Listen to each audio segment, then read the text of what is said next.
the pony up jar. There is a tip jar if you're just visiting and you feel like you want to contribute toward the snacks. There is a tip jar on the piano. Oh, yes, if you want to bring snacks 1 month, we have a $15 fund to support buying materials to make brownies or cookies or whatever. See Donna to let her know what month you'd like to do that in. Donna is the one out at the table, and I don't see where she came in here. Is not here tonight. Donna's not here yet? Donna's not here. See Fred then. You'll cover it. Okay, Karen will cover it. Okay. Oh, the Fremont Street Mail. Karen has just sent me some wonderful materials. She's going to start sending me cowboy phrases. So we'll include that in the odd bits column. And we have all those other columns. If somebody wants to write about how to write history, deep thoughts on how to write history, or if you want to write about someplace you've been or someplace you think folks would like to go. These are all open-ended columns for you guys to contribute to. The other thing that we need input on is the journal. I am now delayed almost 3 months. I'm going to have to put it out even though I haven't got much to go in at this time. We need articles for our journal. And we have used all sorts of things. Ilona wrote a wall page with picture the history of the business club, which goes back to frontier times. And somebody sent me a recipe from the Santa Fe Trail, and we ran that with a little history of the recipe. We recently printed an article from the famous author who has been in the article was actually in Wild West magazine, but they would only print 5 of the photos, and she sent it to me with 20 photos. And so we republished it with all the photos the way she wanted it to be original. So like I said, we'll find out on what we were able to do. Okay, let's see. We have maps for sale. If you're interested, we have that beautiful map of all the plains in Tombstone. You can see how they overlap and try to push each other up, and even where the city was laid out on that. Those are $5. Sean can put that together for us. That is great.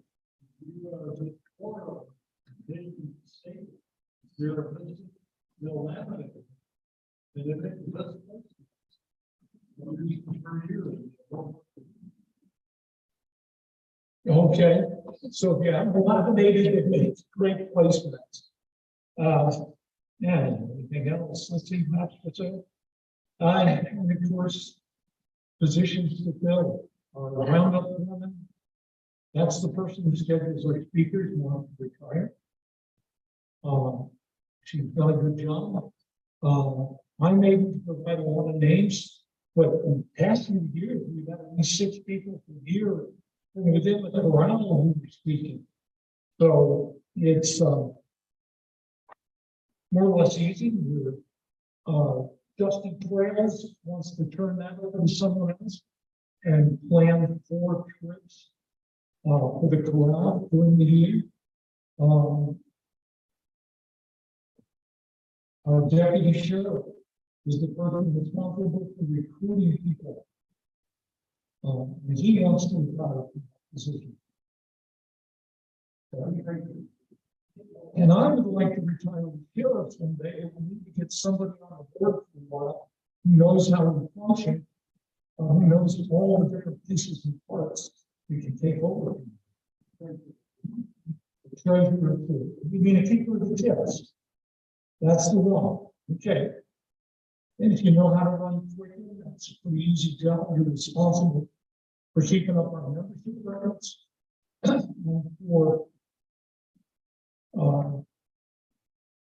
writing checks. Okay. And so there's that. And it's the summary of the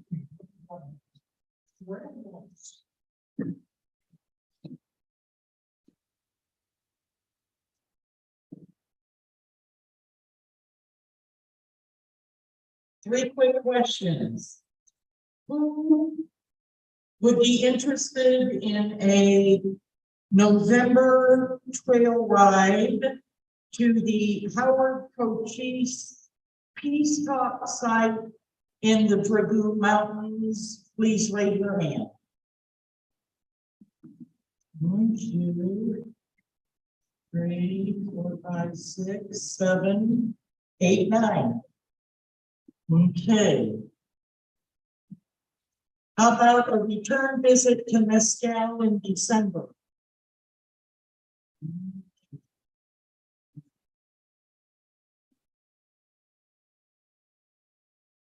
And is there any place anyone would like to see other than the 2 that I mentioned? Speak up. Okay. And thank you.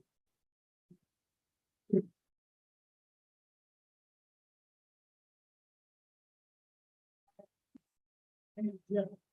On the Howard, Cochise, trail, the site is about 3/4 of a mile road. That's 8 miles of dirt road to get there. And then the site's about 3/4 of a mile. The first 4 miles through fornication. White fornication. I call it fornication for a reason. Anyway, it's a little bit uphill. It's not weird. Well, there's also this council lots, and you can leave behind that's kind of a picnic spot. And there's Indian pepper things to see there. So it's all in that same general area. The White House Road is there as well, which is an old ranch. So anyway, that's all there. Trip. So Brenda, she's not with us tonight. Next month is Jonathan going to talk about Remington. Remington, he was the guy that drew Spider-Man comic books. So, at least. No. You know who he was? Remington. Oh, okay.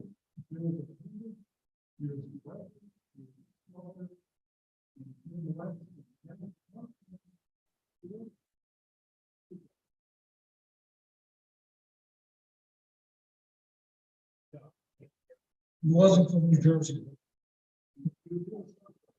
Okay, and then the one after that, Charlie wants to talk to us about yeah, Howard Cochise. the Howard Cochise, the attorneys, and that will be good. And so the one. Okay. So later.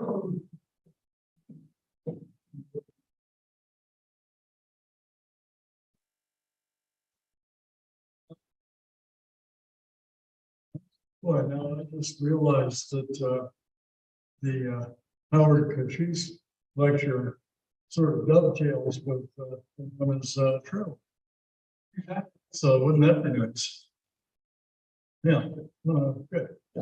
So what I have to announce tonight is Tombstone is going to have a blowout on 12th and 13th. Called Doc something. And there'll be a lot of people here. I won't really be a focus. I don't think we're having a parade, but it's just a sign. Come on.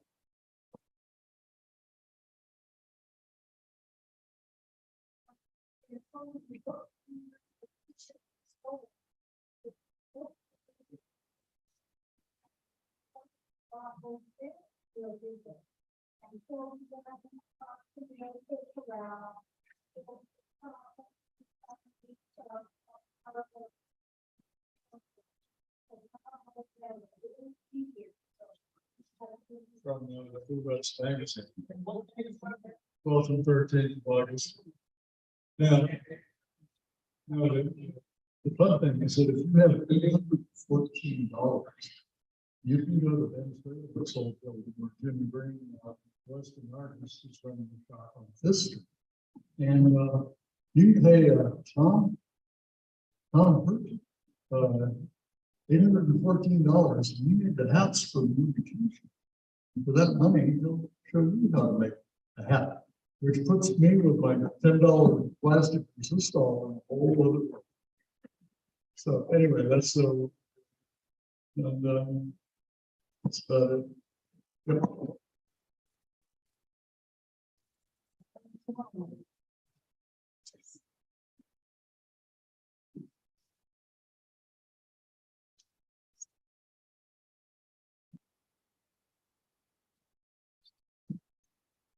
Well, Doug, covered most of the positions that we were talking about.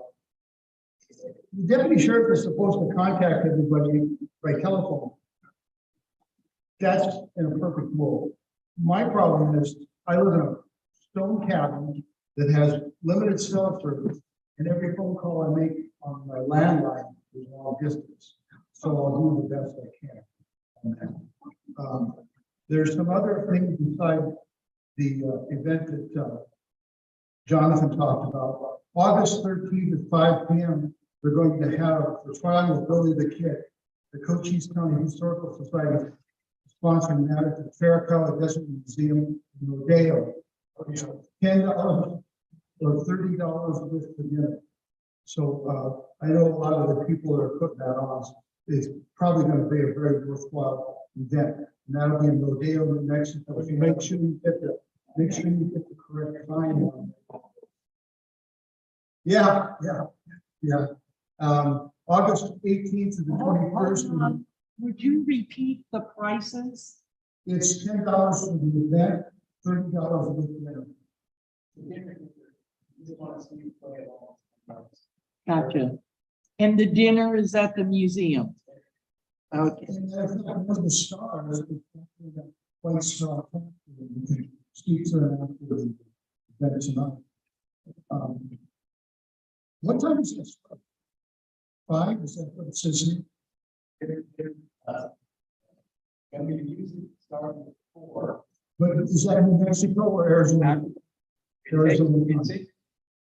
That is in New Mexico, so the time change is very high. But just as it went out of one, 4 o'clock will be starts. Dinner is at 5. Playing at 6. John, hear that? They usually do a good job of that. It's about 2 miles from Rodeo, New Mexico.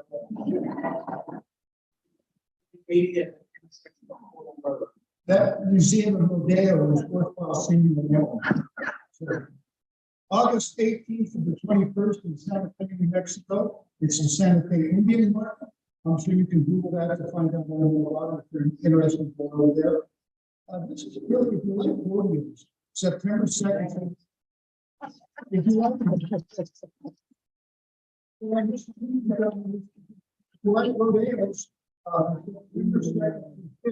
it's in Sonoya, Rodeo. And it's really a good rodeo. It's good time. So, that's over in Sonoya. September 3rd and the 4th, and the showdown in Tombstone. I'm not really sure what that is, but it's something that they put on. September 15th to the 17th. This one's kind of a tough one. It's the Colorado Springs Fair at Winston's International. It'd be nice if we could all go, but we all know that's not a reality. And it's hosted by the type of talking. And we have a contact number on that, you can get that into anybody on there, one of those email things, and so see if you can do that. It'd be really cool if we all know. September 22nd to the 24th, the Santa Fe Trail Symposium, and that's in the Fort Larned, Kansas this year. I went to one with Hawkins years ago. A lot of fun. So, keep that in mind if you're going to look in Kansas area. September 24th at 10 a.m. Oh, this is kind of important here. It's a plaque dedication to soldiers and Indian wars whose resting places are unknown. And that's going to be in Cochise County Historical Society in the Sierra Vista Veterans Cemetery. And Bill Cavalier from the day over there. So that, that's a particular veteran or something. It's fun, you kind of remember those elected for us. October 1st and the 2nd is the Keystone Wine Celebration, 3rd Allen Street. We have local wineries, street vendors, music, nightlife, typical thing. October 1st and 3rd is Rex Days in Wilcox. The parade is on Saturday. Always a fun time. You have a rodeo up there and all kinds of other events. It's Rex Allen Museum is supposed to be open and all that. In October, we have the Wild West Film Festival.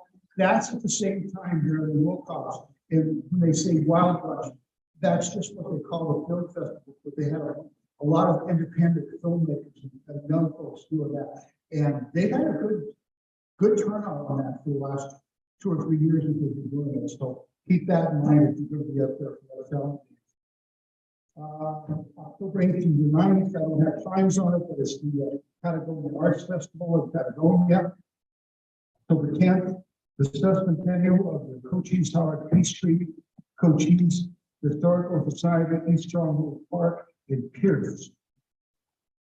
Yeah, I hadn't heard about that one. October 10th, it's the sesquicentennial of the Cochise Howard Peace Treaty. It's the Cochise County Historical Society, East Stronghold Park and Pierce. So yeah. Yeah, well, if you have any interest in that, contact Bill Cap. We'll give you the only thing.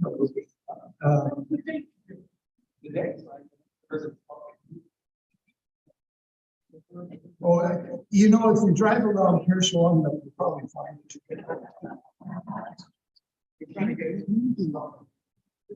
October 23rd, Tombstone, Big Eldorado Days. That's many years ago. That's what was started by John Sloan. Actually had a little bit to do with that.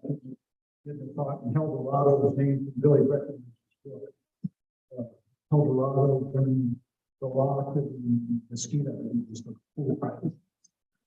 The October 23rd, 4 p.m., Huachuca Museum Society and Banquet. That's the Elks Club in Sierra Vista.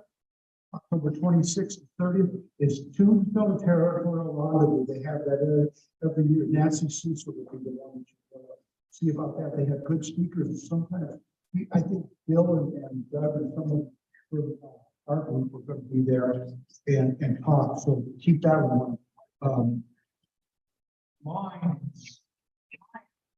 Underground. So anyway, that's October 26th, which is also the anniversary of the street fight out here in Fremont Street. And then the 5th and 6th is the Cowboy Festival, formerly the Fall Roundup, like an Empire Ranch, and you've got a couple of people right there who can tell you all about that. You'll love to see them right there. She's got someplace in there. December 4th is the Cochise County Historical Society and Banquet. Bill Cavalier will be the contact person on that. December 10th, back to the Empire Ranch from 10 to 2 p.m. It's Christmas at the Empire Ranch. And December 11th, 7 p.m., the annual Tombstone Christmas Ball right here. And the city's really full of that. I know they have a lot of beautiful costumes, especially the ones. And that's all the news that I have. This would be.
And once again, before I give up the microphone, please, if there's any way any of you can be involved in a board and serve, it's good to have more than the same people all the time.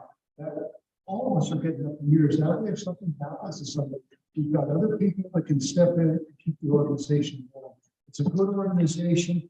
We put on good presentations, and it's fun. The pay is fantastic. You get to buy anything.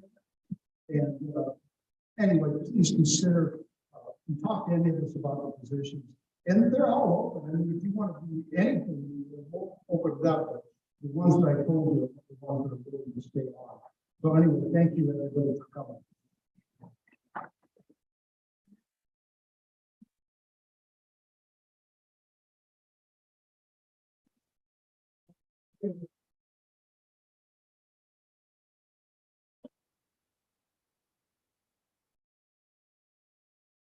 Meeting for Rosanna Baker Western. Just want to let you know that Matt visited him this recently and he's going down more and more slow. So, and he said, he's going to do this, we didn't talk on people about. And, if anyone is interested in being a librarian, let us know. Anyway, I'm going to read what he has sent to us. He read a book called Mining and History in the Patagonian Mountains. The history of the Patagonian Mountains has been condensed and well written to gain better understanding of life in southern Arizona. The main emphasis is about the mines in the Patagonian Mountains. There are several useful maps included with names of investors and owners of the mines. Mining has been revived by the Arizona Mining, which is a subsidiary of a Canadian firm. Extensive work is done on the Mimosa mine with future plans for their history and further information type in the title of this research source, which is again mining and history in the Patagonian Mountains. I guess what she's saying is go on. Next book you read is Bible. That nationalism. It was a metaphor article in Key West in June 2022. You may come away with a different point of view about that Masterson if you're reading about his history from our Arizona historian. That history is written from the early beginnings of many of his experiences through life, all the way to the last scene. He was a great admirer of quiet and Marshall states that it will help prevent the life as we know him today. We will not want to miss his relevant story that is part of the local history. By the way, the librarian is not has to be on, it's not on the board, but it's not like you know. It's just a job that needs to be done.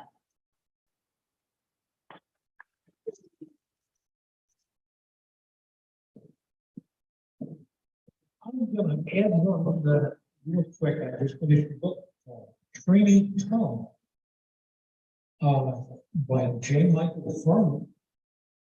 And you can't get a copy of it. I've got a bootleg copy that was sent to me for review. But it is a good book if you want to really understand the patching.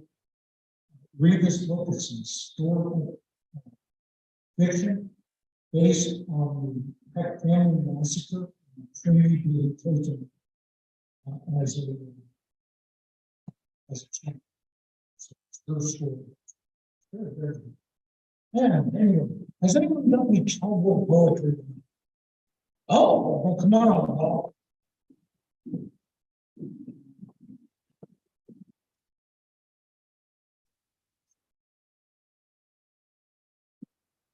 That makes you talk over it. This is my third one, so one word. This one's called Proud Country Folk. Cowboy sure is a stupid trade. You work long hours, almost no pay. Ride in the wind and the rain and the sleet, chase cows in the snow, cows in the heat. But there's something that touches you to see that born, a beautiful sunset before a big storm. The women in here on a 10-second drive, you really can't fucking do good Friday. It's something you're born with, it's very damn deep. You can do a man's work, 4 hours sleep. To work in the city, you know, that's a big fear. You gotta go listen to big grizzly bear. Running and working and running to ball boots, you would be caught dead. You see.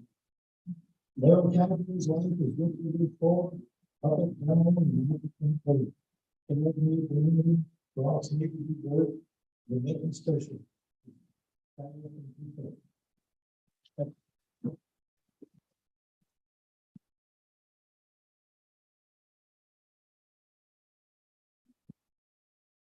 Has anyone got anything tonight? Okay, then for the tour of public around. Bill, did you come up?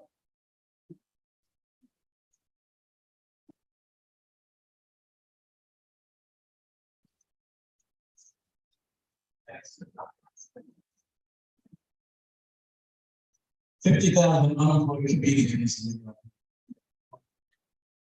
Before I say, I just want to give a little invitation to join the Cochise County Historical Society. You already heard a little bit about what we do last February. We dedicated a plaque.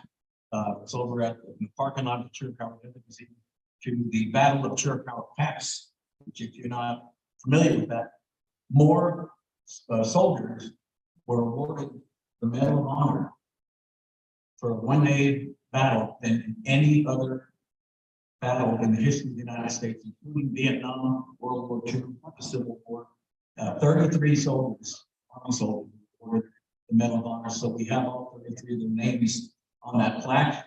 We have a nice bronze plaque made up. We had a lot of guest speakers. Someone who was familiar with the Medal of Honor. We had 2 Chiricahua Apaches speak. It was also known as Ruben Bernard.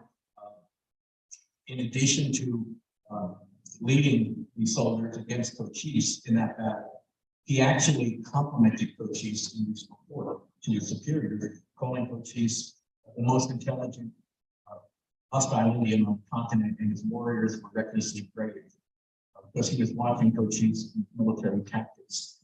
So we dedicated that on Saturday, the 13th of this month. We're going to have the trial to dedicate the play. The play was written by the author and historian David Thomas. Some of you may have his books. He's written about 8 or 9 books. I have 6 of them.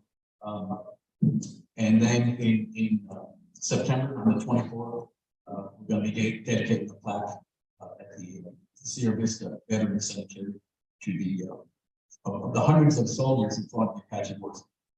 48 with no known graves, so on the graves. In October, the Cochise Tower Peace Treaty.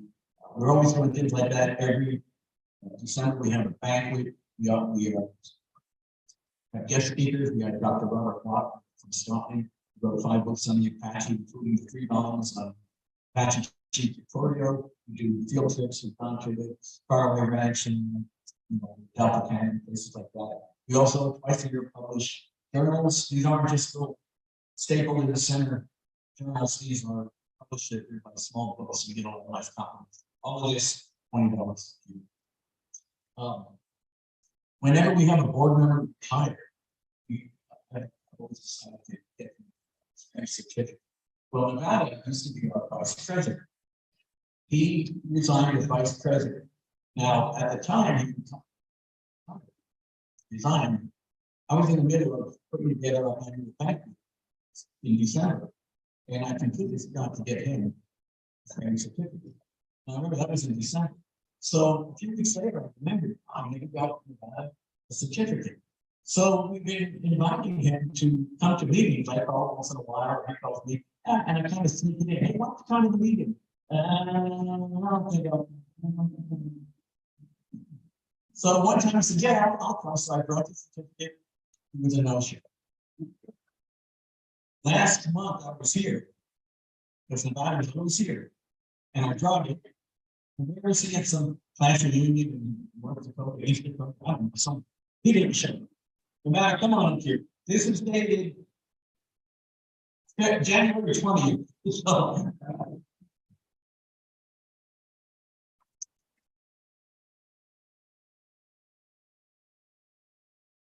Is that Nevada or Nevada? Okay,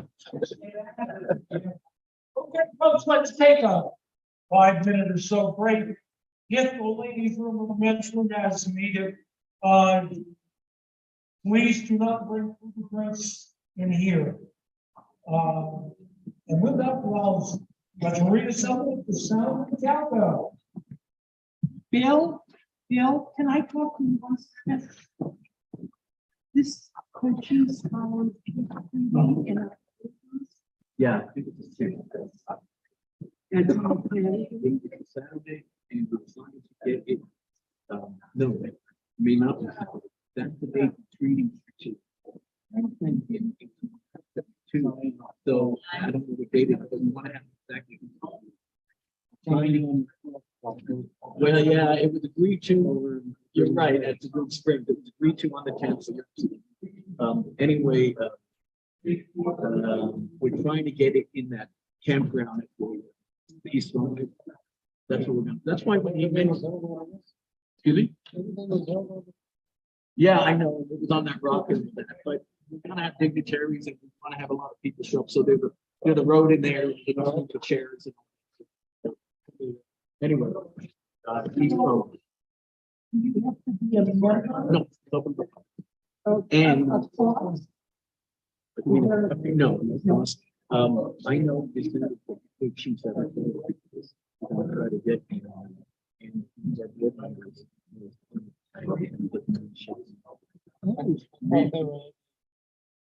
Which one? Oh, there's something that's going on. Online. We don't have, we're still planning. Nothing. We're busy right now planning to build the kid. After that is the serious business. And when you say trail rides, you literally mean horses. No, You can't go no. horses. No. You just go field. So that's almost a duplication. I know, I was thinking that when you guys said that, I was like, didn't know. this. You should What's your phone number? 520 558 2580. Okay, this is August, September, October, so there's enough planning time. One more question. Have you determined the start time? Not really sure yet. We're so busy concentrating on the Billy the Kid. Yeah. After the Billy the Kid is a Sierra Vista plaque. We have so many things lined up. This is really in background. Okay, We're still, we haven't. okay. Yeah, because I'm not gonna duplicate. Yeah, we should combine. We should really combine. It's But not, the only thing is, we're not doing this at the rock, where the exact rock, that's what Nevada was, where the Douglas said it. Your trail ride was to the actual rock. We need a big area where we can have a big crowd of people, because we're gonna have dignitaries stuff. That's why we're gonna do it at the campground. There's that road that comes right up. see, we have an elderly population. And this happens. This is the rock that they could drive. Right, it's the park. But Doug wants to go to the rock, and that's a heck of a place. Maybe those who would want to do that to do it next year. Yeah. That's a good way to do both on the same day. This to do in the morning, and then we can drive around. Are you Okay. surprised?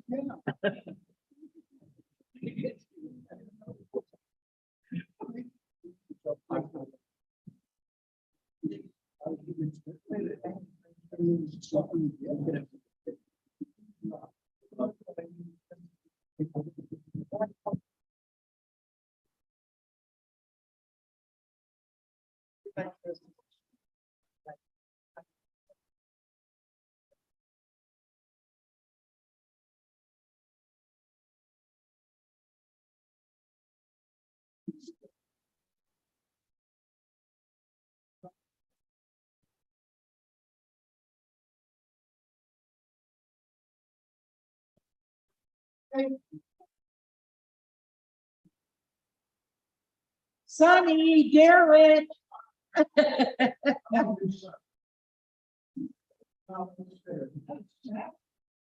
Did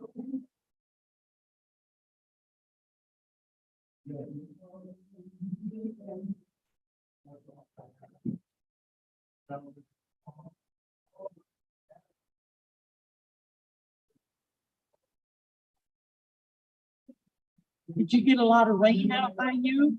last night? Yesterday. I was on my way back from Phoenix, but I came back and found it wet. I didn't get much coming back. Cause I live out Hereford, off Hereford, by the one-lane bridge. They had to close the bridge down because the water Was, came up over the bed.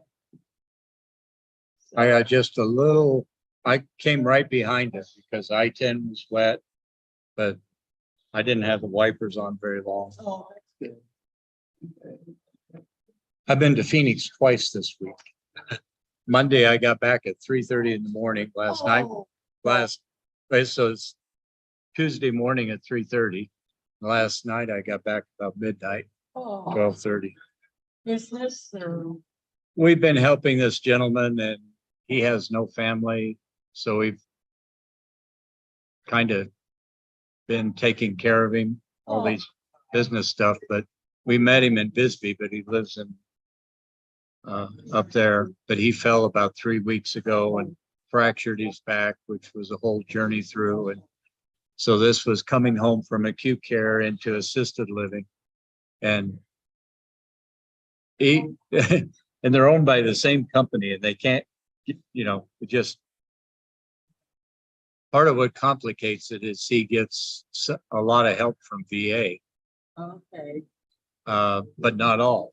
right. So it's like nobody wants to talk to the other person and You're coordinate it. right.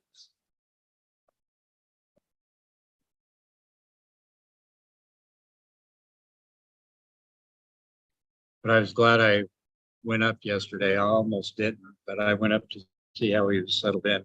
It was not a pretty picture. Oh, So it's go sit down and talk to an executive director and say, yeah. this ain't the way it's supposed to work. um, You want me to explain what'll happen to you if I report what you're done with a veteran? Yes.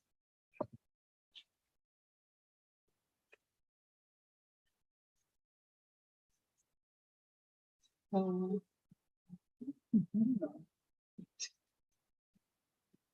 we could be a part of that, and those who wanted to hike, we could do that after the presentation.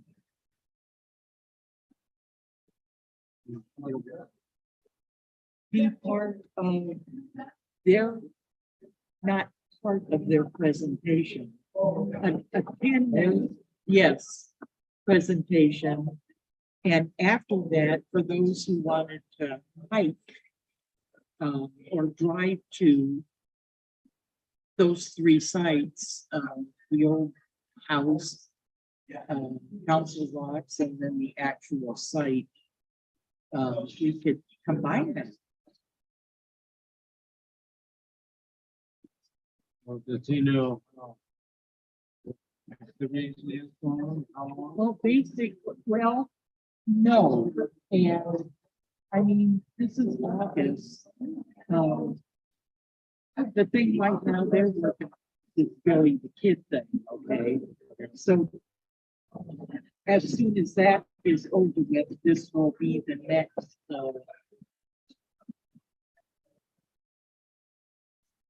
event.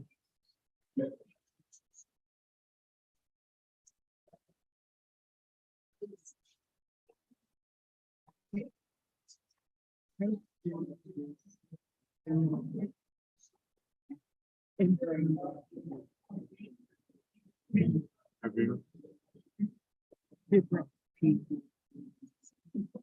I don't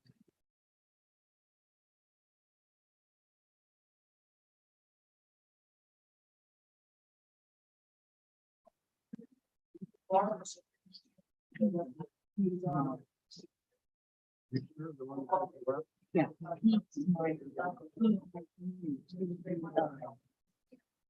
Yeah, I know.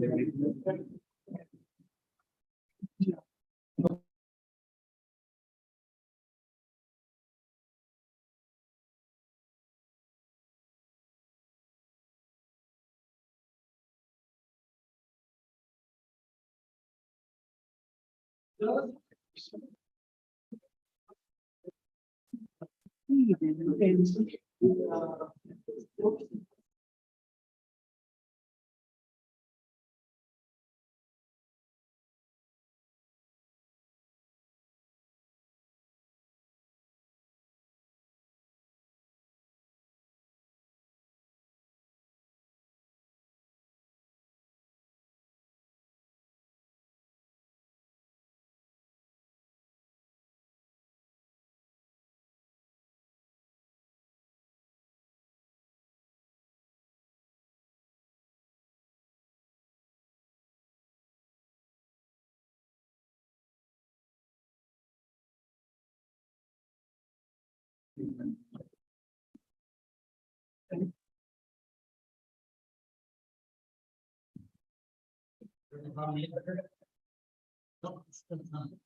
right, tonight, you're gonna hear, every time I come up here to this mic.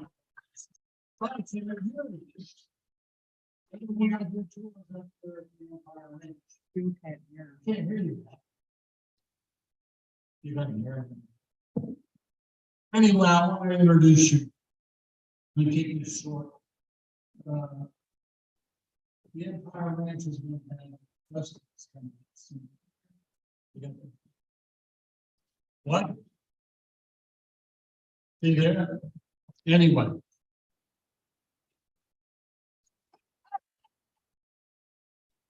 Shut it off.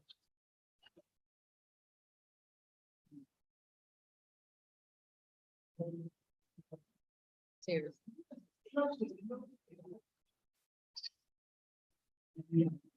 No.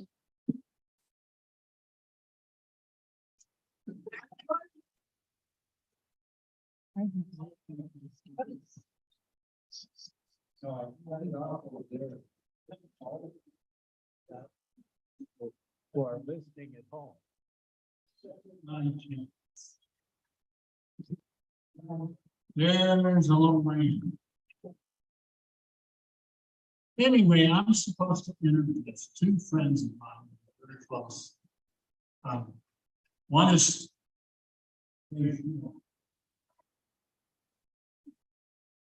no, Faith Morris. She is the president of the foundation. And Marty, are you in here? Yep. She's our vice president of the foundation. We're going to be with London in 5 minutes. Like I said, we've got festivals coming up. And that's about all I have to say. If you have any questions. Also, I'll throw in on a dose, which they can. But anyway, we have a good time. This festival, I'll just say this. Last year, we had 3,000 people. So this is big. It's our biggest one of the year. Then we have the Christmas Festival. And it's a great time to come out. So right now, I'm turning this, yes, ma'am.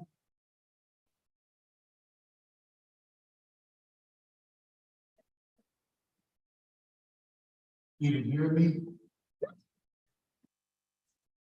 Somebody can buy it in my house. Anyway, enjoy yourself. Come out and see us. There'll be food and drinks. Doug is out there, a few others. Okay, I'm going to introduce them. Like I said, she's our president. And you come out and see us.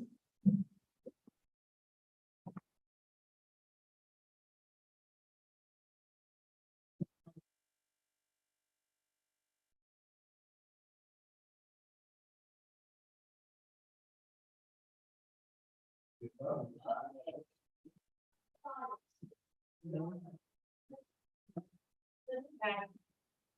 right. So my name is Cochise. I am the, as you mentioned, I'm the president of the Empire Ranch Foundation. I'm in year 6 of our 3-year term. So going to. But when we talk passion for something, it really shows. And you have a volunteer organization, getting to grab people in place, is that's how the organization. Because if you have people. It may not be a big, or it doesn't feel like it's not good on the outside. So, I'd like to thank you all again for welcoming me back. I was back here a few years ago, I believe. I still with my comments up there, you love this. So thank you for that. I do have a script to read, so I read it pretty verbatim. I also put it in just to give you a little background of who I am. My great grandparents purchased it from the minerals. My grandpa was raised on the ranch. My father was raised on the ranch. He is now co-founder of Horse and Around Rescue outside of Sarasota, so you all might be familiar with that. And I was 3 months old when we moved off the ranch. No, I don't remember what the ranch was like. People always ask. I'm like, no, I was 3 months old, but that's the first bathtub I took a bath in. My mom told me. But anyway, I'm honored to be part of this organization and the folks that are all the volunteers that we have and the people who come in. I've been told that I'm contagious because I love it. We are preserving history just like everyone is trying to do, and it's a tough job, and you put in a lot of hours, and okay, as it was mentioned earlier, is it becomes it fills your heart, so you can't put a price on that. So, at any rate, I'll start reading my spiel and I'll be putting in my 2 cents. Let me talk about the Cowboy Festival. It is now a 2-day event. It was so popular and I had so many different people. I've been organizing the event for 6 years now. And I took it and turned it inside out and made it what it is now. I have tripled the attendance since I took over organizing the event.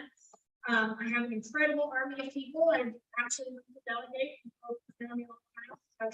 So they find it hard to believe, but I have. But as you mentioned, we got 2,000 people last year, and that's a pretty good thing. We have Western demonstrations. We set up an arena. We have horse demonstrations, cattle demonstrations, outdoor demonstrations. We've had the BLM Wild Horse and Burro program, although I'm not sure if they're coming back this year, but they do demonstrations and live music and food trucks and vendors and nonprofits, and there's just tons of cowboy conversations and those tours, and it's a big. We had to make it into 2 days because people would complain that they wanted to see this, but this was happening and whatever. So we've had pretty positive feedback from that. So I encourage you to follow Empire Ranch Foundation on Facebook. We are also on Instagram, which is a little harder to do, but we are on there. Please share anytime you see any of our posts.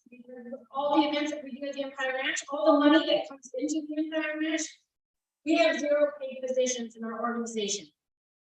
We all do it from our hearts of the goodness of volunteerism. And so all the money that gets raised for anything, raffles, events, whatever, merchandise that's out there, it all stays at the ranch. We have an incredible partnership with the Bureau of Land Management, and we do the upkeep on the ranch house. They do the movie jobs, that's a lot of money, but so you're going to hear that again, but I like to speak from me because it's my truth. So that's what I like to share. Okay. All right. So not sure where we are. Oh, just, oh, So the ranch house looked like this in 1876, and it obviously still looks like this today. I think this picture was taken in 2009. Oh, thank you.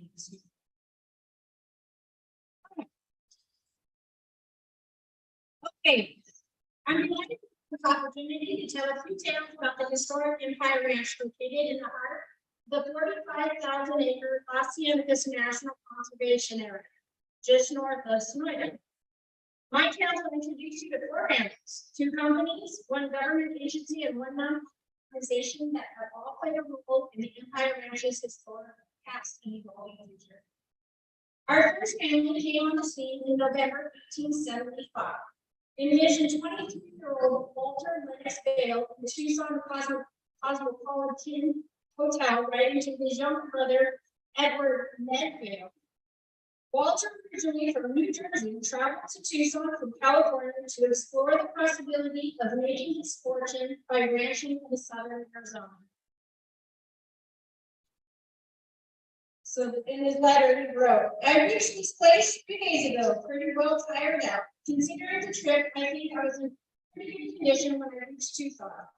I've been trying since I came here to hire horses for a trip through the country, but have not been able to do anything until this morning, which was to buy a mule. I was very much disappointed after I got here to find that it is impossible to buy any land unless you find a man who has been on his ground 3 years, and his title will count, as the country is all new on account of Indian trouble. Such places are very hard to find. I feel like I scared. Okay. Walter was most favorably impressed by what he saw. All I hear that there is a fine grassland in this territory as there is in the world. I think myself that it is destined to be one of the richest states in the Union. It wasn't until the following year, 1876, that Walter was able to return to Arizona with sufficient funds and a partner, Englishman Herbert L. Hiscock, to embark on his ranching venture. In August, they purchased for $2,000 a 160-acre homestead owned by Edward Fish and Simon Silverberg. Included in the purchase price was a 4-room, 4-flat-top adobe house. A breezeway or zagway bisected rooms of the house and led to an adjoining adobe wall. In October of 1876, John Harvey, another Englishman born in Bermuda, joined the partnership, contributing much needed capital for additional land and stock. Thus, the Vail, Hiscock, and Harvey Company began, though it was often most referred to as the English Boys outfit. The homestead included a much valued and critical component to ranching, dependable water from the Cienega Creek. Yet the partners knew that in order to succeed, they must expand their stock and land holdings. Their first purchase was a neighboring ranch, which included a quarter section of land and a flock of sheep. In January of 1877, they purchased 733 cattle near Benton, Arizona, and disposed of the sheep. Later that year, Walter traveled to John Chisholm's ranch in New Mexico and purchased 40 Durham bulls. The first of the English boys to depart in 1878 was Herbert Hiscock. He never adjusted to the rigors of frontier life and was worried about financial matters at home. In a letter to his sister, he expressed concerns about the lack of peace with his neighbors. Walter purchased Hiscock's shares with money borrowed from his aunt Anna Vail, and the corporate name was changed to Vail and Harvey. In 1879, during a tour of the ranch's northern pastures, Prosper and Empire Ranch cowhand John Dillon pointed out some likely silver-bearing formations in the Empire Mountains. Vail, Harvey, and Dillon registered a claim for the Total Wreck mine, which proved highly successful. Developed in partnership with Walter's uncle Nathan Vail, the Total Wreck mine began full operation in 1883 under the direction of Ned Vail. At its peak, the Total Wreck mine boasted over 50 residences and commercial establishments. If I need to slow down, tell me to slow down. Good. Okay. So that's something. Okay. Revenue from the mine over 500,000 between 1881 and 1887, the expansion of the ranch to over 100,000 acres. John Harvey left the partnership in 1881, selling his shares to Walter, who continued to develop and expand the business in partnership with other Vail family members as Empire Land and Cattle Company. That same year, Walter returned to New Jersey to marry his longtime sweetheart, Margaret Newhall, and bring her to live on the Empire Ranch. Talk about culture shock, especially in the 1800s. Margaret chose to live at the ranch full time instead of setting up at her home in Tucson, as was often the custom. The Empire was the first home for 6 of Walter and Margaret's 7 children. As the Empire Ranch expanded, so did the buildings at the ranch. By 1882, the original 4 rooms of the ranch house had grown to 22. Rooms for offices and staff were added behind the original 4-room structure. A gable roof Victorian addition became the family home.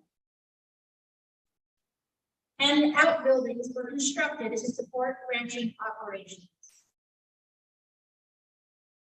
A little more than 10 years after starting the empire, Walter began to look for pastures in Southern California to ease overgrazing concerns.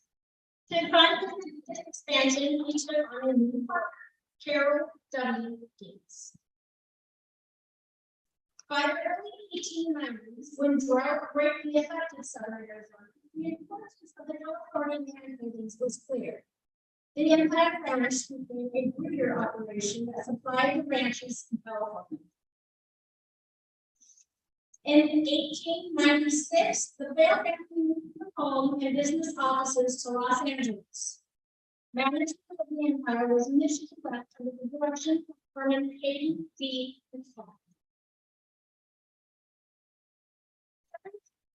Managed the Empire Ranch from 1902 to 1905.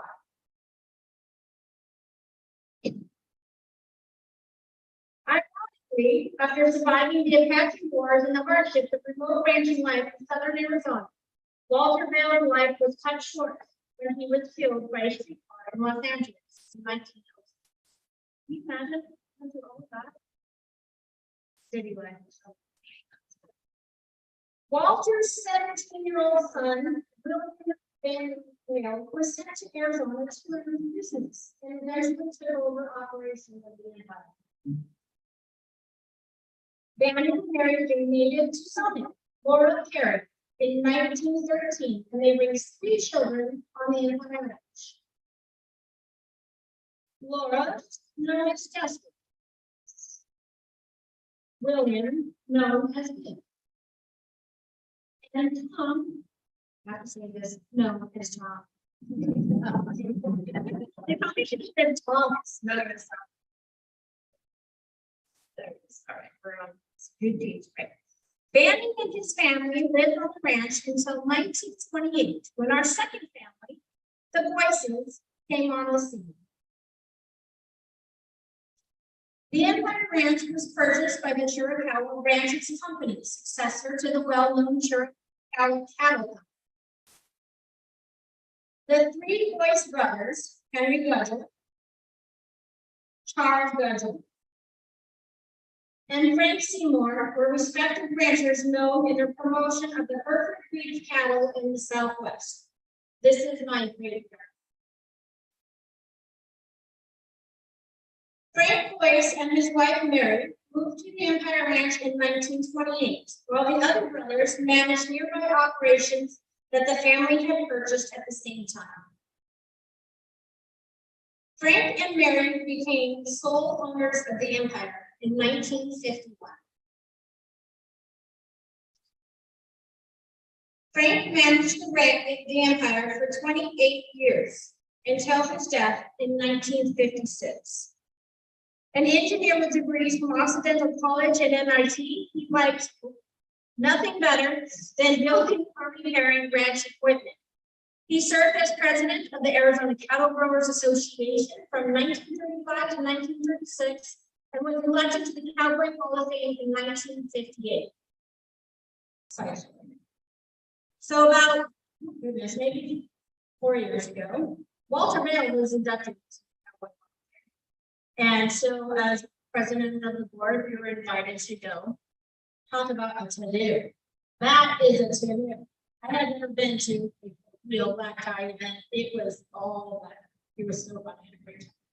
So of course I had to go and find his name. Right? So I've been hearing my whole life that he was in the Cowboy Hall of Fame. So and the museum was all closed, right? It was us and this is all you get. So anyways, of course, I found the picture. I mean, and he was like 2 days down from here.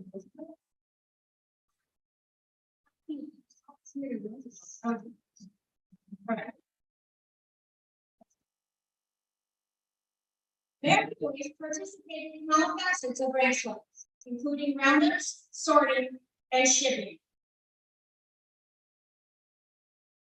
Mary was also an avid, talented gardener. The house was surrounded by a lush lawn bordered with flower beds of tulips, irises, and roses. Huge trees provided ample shade. I'll tell you a story about that tree. Don't forget.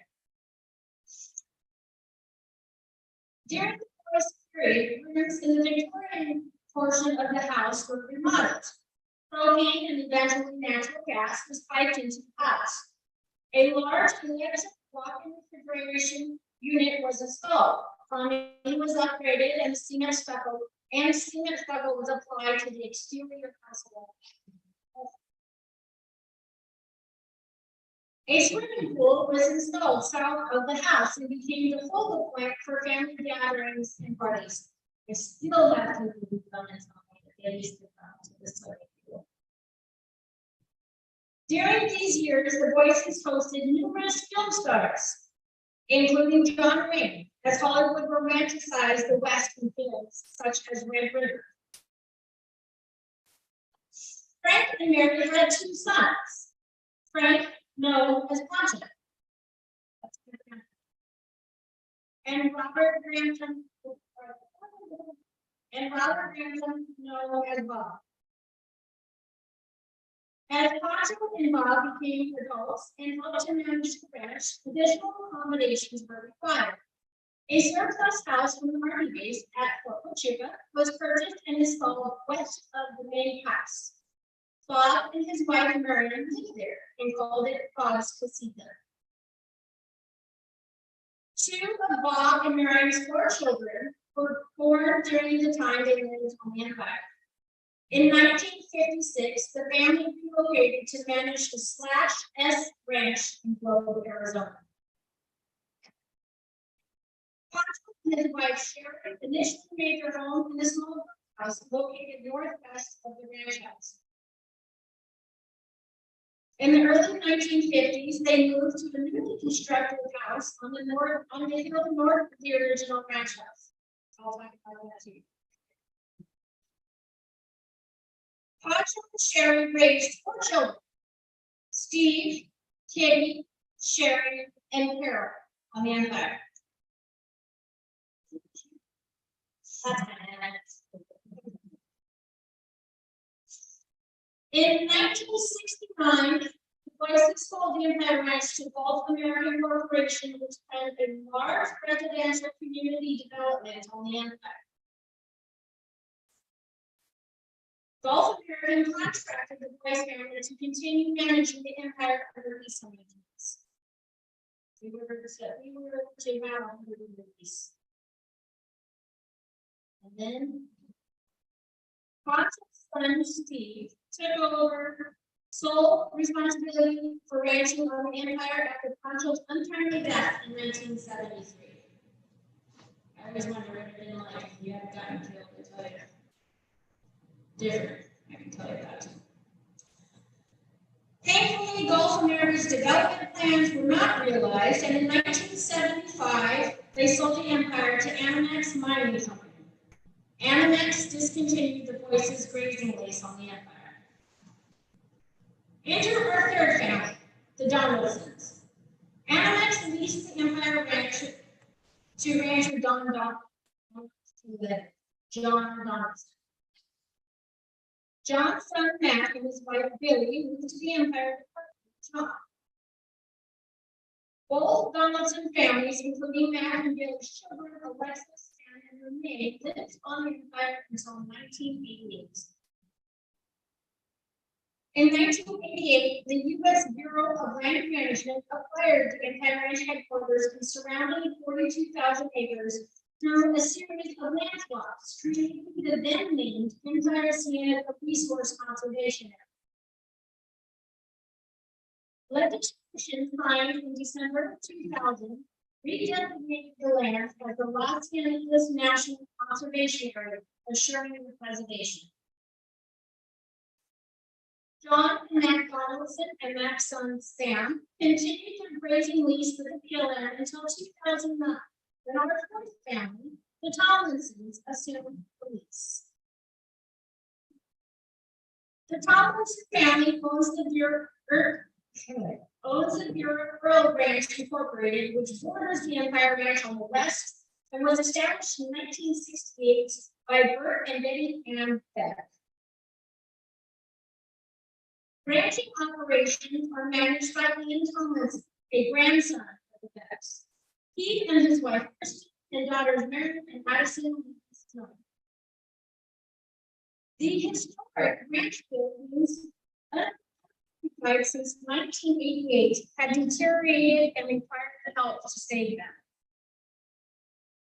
In 1998, a group of private citizens working in partnership with the BLM formed the Empire Ranch Foundation, also known as ERF, as a volunteer 501c3 charitable organization. The Empire Ranch Foundation is dedicated to preserving and interpreting the Empire Ranch historic buildings and surrounding landscape for future generations. Within a year of its establishment, the foundation has become heavily involved in preservation work as part of its partnership and assistance agreement with the BLM. A Save America's Treasures matching grant launched a major project to perform critical emergency repairs to deteriorated foundations, walls, and roof systems in the main ranch house.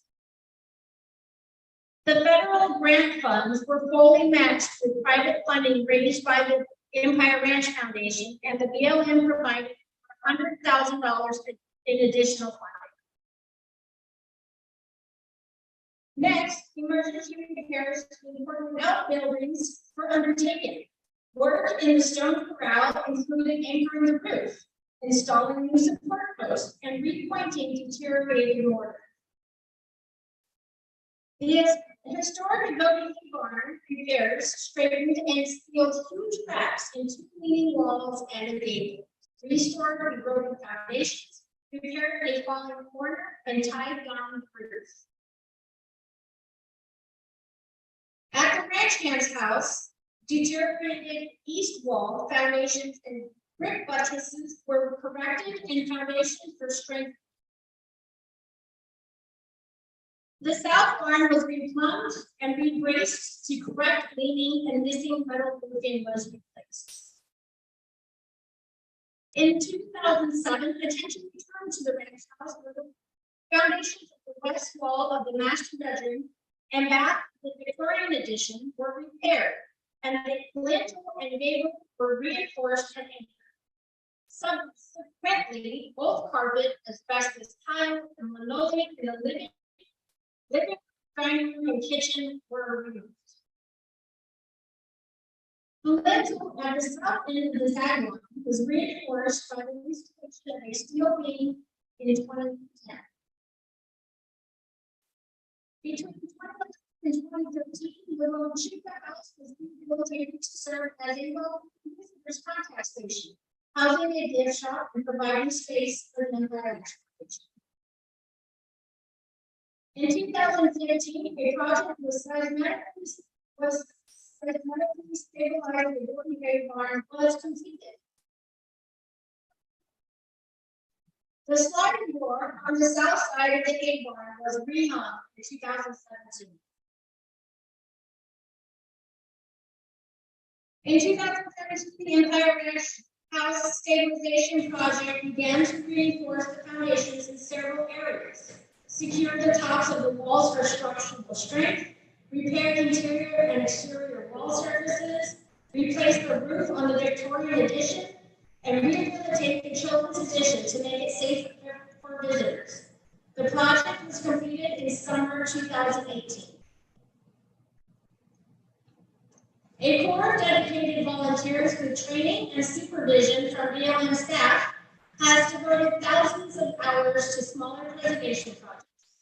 Volunteer days are held the first Saturday of every month.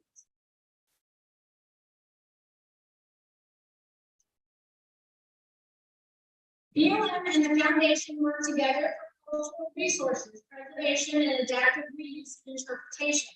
Through this partnership, we have researched the history of the ranch, developed plans for its preservation and interpretation, and have driven the implementation of those plans through hands-on work, grant writing, and raising funds.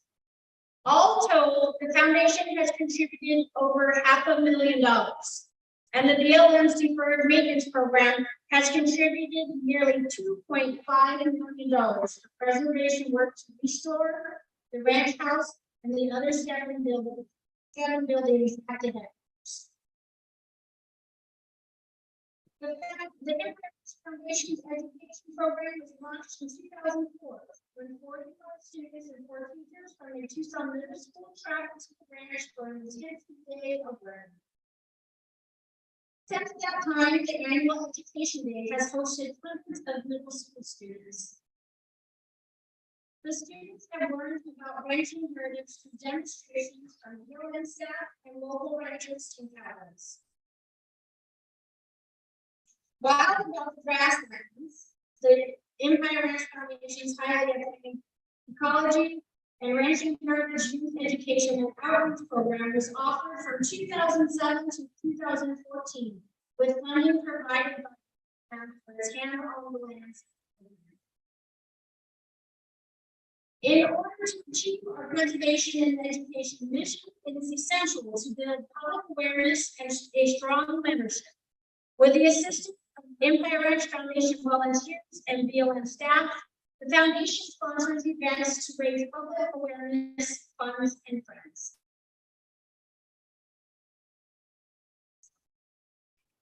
Our annual Cowboy Festival draws more than 3,000 visitors who come to the ranch to enjoy Western heritage demonstrations, arena and livestock exhibits, cowboy cooking, and Western entertainment. That's our flag. I'm not sure if we have any, but if you see these, pass them. Everybody's got to come.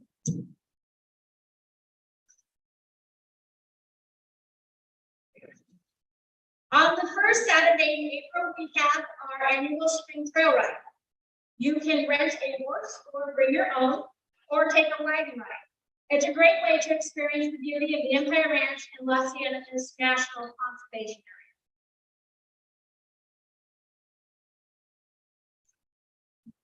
Just a few weeks ago, in July, we celebrated National Day of the Cowboy at the ranch. It's a family event with demonstration, presentation, and ranch tours. So upcoming, each summer, classic Western movies are celebrated and shown on the big screen at Fox Cinema in Tucson. The event includes knowledgeable presentations by guest speakers with audience participation invited. In 2019, our featured movie was Oklahoma. And for those of you who are interested, there is a multicolored pad of paper, it looks like, set up by our big board, and it tells all the different movies that we get asked. It's a whole sheet of movies that have been filmed out at the ranch.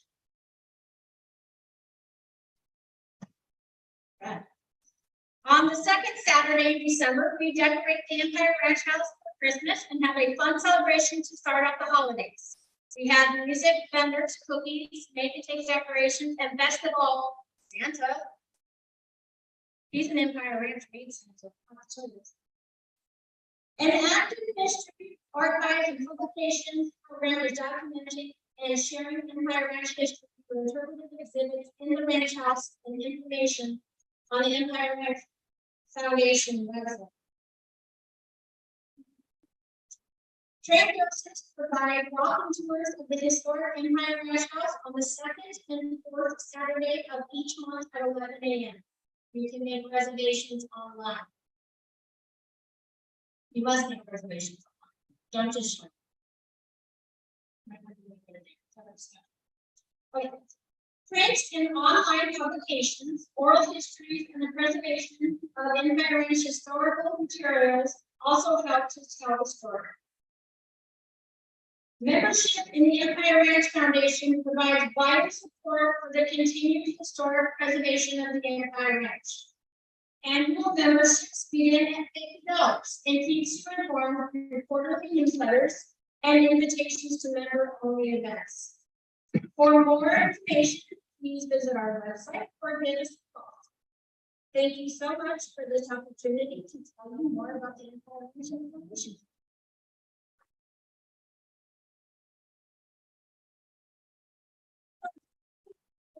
The segment from the left is available if you'd like to take it. Anything that's on the table where the big board is free, so please take one and share or whatever. Does anyone have any questions that I can answer? See, this is what I told you, because I forget, I get in my. So, as it was mentioned in 1972, my grandfather was killed in an airplane accident. Empire Ranch was just one of many operations. And he was on his way, he was flying to a feedlot in Durango, Colorado. And they don't know if he had a heart attack or fell asleep or whatever. He was flying by himself. He actually put in an airstrip that's there. My grandmother was one of the first female pilots in Arizona. But anyway, so he crashed his plane and died. And at that time, the only way to get in touch with folks was to call. Right, so my mom knew this. I was hoping that she could proud of the family and everything. And I called him in, and my mom answered the phone, so she took the talk up and to go talk about what had happened. That day, all the leaves fell off the tree, all of them. That's kind of spooky. And unfortunately, I was lucky that the beautiful tree is now a stone. And then the house on the hill, I call it, built in the 1950s by my grandfather for his family. The BLM came to us, and I worked really hard to establish relationships. That's what I do. And so, having a relationship for me, it's like being in a relationship as an adult with parents. They're still the boss. Like you can get along with these people, they're still the boss. And so, you know, people fight sometimes the BLM, but that's not always. So the guy I was in charge at the time came to me. I was fresh in my presidency. And he said, well, we came out one day for a work day, and there used to be a two-story garage there. I mean, and I was like, oh, well, it was so okay. Communication would be great, because that would have been fantastic for the foundation. We could have had all kinds of stuff, golf cart, and like picking up it. I have been drinking all the time. But at any rate, he was the manager at the time came to me and said, well, he said, we do not have the funding available to do anything with this building. And I know that your grandfather lived this building, and I also feel that this would be a great role for the Ranch Foundation. If you guys take it over, so that we don't have to pay it, you'll raise the money for it. You can do whatever you want. So there used to be about 23 of us on the board. And for those of you who have been into the visitor center that we have there, that's right across the way there from the ranch, we would all sneak into one of the bedrooms before COVID. And it was tight. So the Empire West Foundation has submitted a letter of intent to, we can do whatever we want to with the inside of the house. So we are going to create a conference area and also install solar, harvesting, and anything energy efficient. And so it is a 4-bedroom house. And we hope to take 2 of the bedrooms and create a hopefully academy that we can rent or have available for artists or for scientists or whatever. So to have something out there like that. And then we'll change the rest of it, maybe an office for administrative purposes and a nice big area for whomever. Obviously, they would need to contact this foundation. But so that's what we're doing. That's our biggest campaign right now. We are raising $350,000. It's a huge group of faith. My word is around me and volunteers are around me. And, obviously I have personal connection to this place, but you stop and talk with any of our volunteers and it just blows from them. So that's our biggest goal. Fantastic. And did you have a question? Oh, the tree. All right, thank you. Yes, sir. Yes, it was. Yes, it was. So like I said, that was really neat. We showed that at a lot. Theater screen was ginormous, and you can feel it. So any question would be a question. Texas. Colorado. Jimmy, you got it. Oh, okay. Okay. Awesome. Yes, sir. So we offer 2 trail rides. One is a 3-hour that my dad takes to pushback. It's only a 3-hour ride. They're long sleeves and shots. Just take my suggestion. Never go anywhere without with my dad. I'm just saying. And the other is an 1.5-hour ride, and I take that out. So we just make a loop. And you can either rent a horse, they have a great horse contractor, or you can do your own. Excuse me? Well, then you can practice. Anyone else?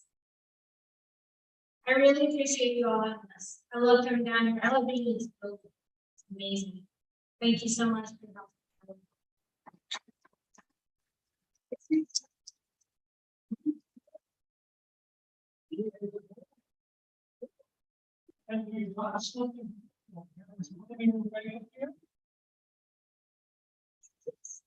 That now you learning to make it.